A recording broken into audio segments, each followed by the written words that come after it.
അപ്പൊ അങ്ങനെ നമ്മുടെ നാട്ടിൽ നിന്നൊരു ചെറുക്കൻ ഇന്നലെ ഇവിടെ ലാൻഡ് ചെയ്തിട്ടുണ്ട്. ചുങ്കക്കുന്നുള്ളതാണ്. ചുങ്കക്കുന്ന് നമ്മുടെ നാട്ടുകാർക്കറിയാം. ചുങ്കക്കുന്ന് ഡെറിനാണ് വന്നേക്കുന്നത് ഇന്നലെ ഇവിടെ.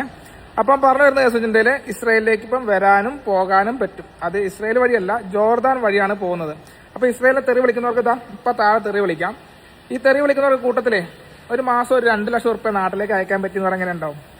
2 ലക്ഷം റുപ്യന്റെ ശമ്പളമുള്ള ജോലി എവിടെ എന്ന് പറഞ്ഞു കഴിഞ്ഞാല് ഈ തെറി വിളിയൊക്കെ ആകുമ്പോൾ ആദർശമൊക്കെ നിൽക്കും. കയ്യിലേക്ക് നമ്മുടെ സ്വന്തം കുടുംബം നോക്കാനല്ലേ വരുന്നത്. കയ്യിലെ അക്കൗണ്ടിൽ അത്യാവശ്യം പൈസയാവും. കുടുംബം രക്ഷപ്പെടുമ്പം ഇവിടെ നാളെ ഇപ്പോൾ ഒരു ജോലി ഉണ്ടെന്ന് പറഞ്ഞാൽ പാഞ്ഞോട്ട് ഇങ്ങോട്ടേക്ക് വരും. അപ്പോൾ ഈ ആദർശമൊക്കെ അവിടെ നിൽക്കും.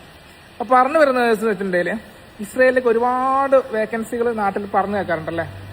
അപ്പോൾ എന്ത് ജോലി സെലക്ട് ചെയ്യും? ഞാൻ സത്യം പറഞ്ഞു കഴിഞ്ഞാൽ ഇതൊക്കെ നേരത്തെ അറിയാമായിരുന്നെങ്കിൽ ഞാൻ ഈ മെക്കാനിക്കായിട്ട് അവിടെ വരുമില്ലായിരുന്നു.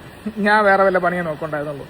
അതായത് ഇവിടെ ബേസിക് സാലറി 1.80 അതായത് 6,247 ഷക്കലാണ് ഒരു ബേസിക് സാലറി. നമ്മുടെ എഗ്രിമെന്റ് പേപ്പറെല്ലാം ഉണ്ടാവും.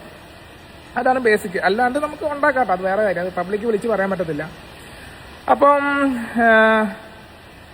ഞാൻ പറഞ്ഞു വരുന്ന കേസിന്റെ ക്ലീനിങ്ങിന് വരും. ഞാൻ ഒരാൾക്ക് ഇസ്രായേലിലേക്ക് ഒരു ജോലി അപ്ലൈ ചെയ്യാന്ന് പറഞ്ഞു കഴിഞ്ഞാൽ ഞാൻ ഒരാൾക്ക് ചൂസ് ചെയ്യുന്ന ഇന്ന സാധനം കൊടുത്താൽ മതി. അതായത് ക്ലീനിങ്, നോർമൽ ക്ലീനിങ്. അപ്പം കെയർ ഗീവറായിട്ട് വരുന്നവരുണ്ട്. ഇപ്പൊ അത്യാവശ്യം വലിയ പണിയൊന്നും ഇല്ലാണ്ട് നല്ല സുഖസുന്ദരമായിട്ട് നടക്കണമെന്നുണ്ടെങ്കിൽ കെയർ ഗീവറായിട്ട് നിൽക്കാം. അത് ഞാൻ കണ്ട ഒരു എക്സ്പീരിയൻസ് ആണ് പറയുന്നത്. ഇപ്പൊ കുറെ എണ്ണം വരും, നല്ല കഷ്ടപ്പെടുന്ന, ഭ്രാന്തുള്ളവരെ നോക്കുന്ന, മാനസികമായി ഇരിക്കുന്നവരെ നോക്കുന്ന, അനങ്ങാൻ പോലും പറ്റാണ്ട് കിടക്കുന്നവരെ നോക്കുന്നവരൊക്കെ ഉണ്ട്. ഫീഡ് നമ്മുടെ ട്യൂബ് വഴി കൊടുക്കുന്നവരൊക്കെ ഉണ്ട്. അവരൊക്കെ കഷ്ടപ്പാട് നിൽക്കുന്ന കെയർ ഗീവർമാരും ഉണ്ട്. എന്റെ കൂട്ടുകാർ 2 എണ്ണങ്ങളുണ്ട്. വൈബാണ്. അപ്പം വൈകുന്നേരം അവർ കുപ്പിയൊക്കെ എടുത്തോണ്ട് വരും. 2 എണ്ണം കൂടി ഇരുന്ന് അടിക്കും. അപ്പം ഇങ്ങനെ ട്രിപ്പാണ് ഫുൾ ടൈം. അതിന് പോലെ ഇങ്ങനെ ഇവനോ കയറി പോയാൽ മതി. അങ്ങനെ വൈബായിട്ട് കറങ്ങി നടക്കുന്ന ചേച്ചിമാര്, സ്വന്തം ഫാമിലി പോലെ കരുതുന്ന, എല്ലാം ഡ്രസ്സ് അത് ഇത് അങ്ങനെയുള്ള എല്ലാം മേടിച്ചു കൊടുക്കുന്ന കെയർ ഗീവർമാരും ഉണ്ട്. അപ്പം ഞാൻ ഒന്നും കൂടെ നോക്കുവാണെങ്കിൽ കെയർ ഗീവറായിട്ട് വരുമായിരുന്നു. ഇതൊക്കെ ഇവിടെ വന്നിട്ടല്ലേ അറിയുന്നത്. ആരെങ്കിലും പറഞ്ഞിട്ടുണ്ട് ഇതൊക്കെ. എന്നുവെച്ചാൽ അത്യാവശ്യം പൈസ കൂടുതലല്ലേ. അപ്പൊ ഇന്ന് പറഞ്ഞ വെച്ചാൽ വലിയ പൈസ മുടക്കണ്ടാണ്ട് ഈ കെയർ ഗീവർമാരൊക്കെ മേടിക്കുന്നതിന് കൂടുതൽ മേടിക്കുന്ന ടീം ഏതാണെന്ന് അറിയാമോ? ക്ലീനിങ്ങിന് വരുന്നവരാ. പ്രൊഫഷൻ ക്ലീനിങ് ആയതുകൊണ്ട് നമുക്കിപ്പം ഡ്യൂട്ടി കഴിഞ്ഞിട്ട് അവിടെ ഇവിടെ ക്ലീനിങ്ങിന് പോകുന്നതിനൊന്നും വലിയ വിഷയമൊന്നും ഉണ്ടാവില്ല. അവരുടെ പ്രൊഫഷൻ തന്നെ ക്ലീനിങ് ആണ്.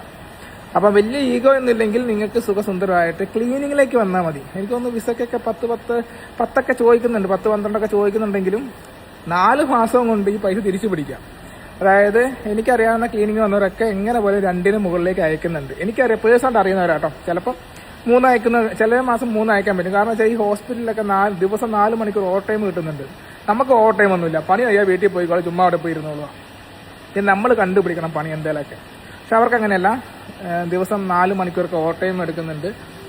അങ്ങനെ ചെയ്യുന്നതാകുമ്പം നമ്മളെന്തായാലും പൈസ ഉണ്ടാക്കണം വന്നത്. ഒരു 5 അത്ര വർഷം നിൽക്കാനുള്ള പെർമിഷനുള്ളൂ. അപ്പം നമ്മൾ ഈ ഗൾഫിലൊക്കെ പോയിട്ട് 10-15 വർഷം നിൽക്കുന്ന ആ ഒരു ഫണ്ട് നമുക്ക് 5 വർഷം ഇവിടുന്ന് ഉണ്ടാക്കാൻ പറ്റും. പിന്നെ ഇവിടെ ഭയങ്കര ഭീകര അന്തരീക്ഷം എന്നൊക്കെ നാട്ടിൽ പറയുന്ന പോലെ ഇവിടെ വലിയ വിഷയമൊന്നുമില്ല. ഞാൻ ആരെ നിർബന്ധിച്ച് ഇങ്ങോട്ട് വിളിച്ച് വരുത്തുമില്ല. അറിയാലോ, ഒരു മാസം ഒരു 3 ലക്ഷം 2 ലക്ഷം രൂപ അക്കൗണ്ടിൽ കയറുമെന്ന് പറഞ്ഞു കഴിഞ്ഞാൽ പിന്നെ അതിന്റെ അപ്പുറം ചത്താലും കുഴപ്പമില്ല. ചത്തു കഴിഞ്ഞാൽ കുറഞ്ഞത് 2 കോടി റുപ്യ ഇൻഷുറൻസ് വീട്ടുകാർക്ക് കിട്ടും. ഞാനൊക്കെ ചത്തുപോയി, എനിക്ക് പ്രത്യേകിച്ച് മേലിലേക്ക് വയ്ക്കാതാ. അത്രേ ഉള്ളൂ. എനിക്കൊക്കെ ഈ പ്രായത്തിലുള്ള ഞാൻ അനുഭവിക്കേണ്ട എല്ലാം അനുഭവിച്ചിട്ടുണ്ട്. അതുകൊണ്ട് നാളെ ചത്തുപോയാലും എനിക്കൊന്നും വലിയ കുഴപ്പമൊന്നുമില്ല. നമുക്കൊന്നും കാത്തിരിക്കാൻ പെണ്ണും പടക്കോഴിയൊന്നുമില്ല. അച്ഛനും അമ്മയോ ചിലപ്പോൾ 2 മാസം കരയും. അത്ര അല്ലാണ്ട് പ്രത്യേകിച്ച് ഒന്നും നടക്കാനൊന്നും പോകുന്നില്ല. ഓക്കെ.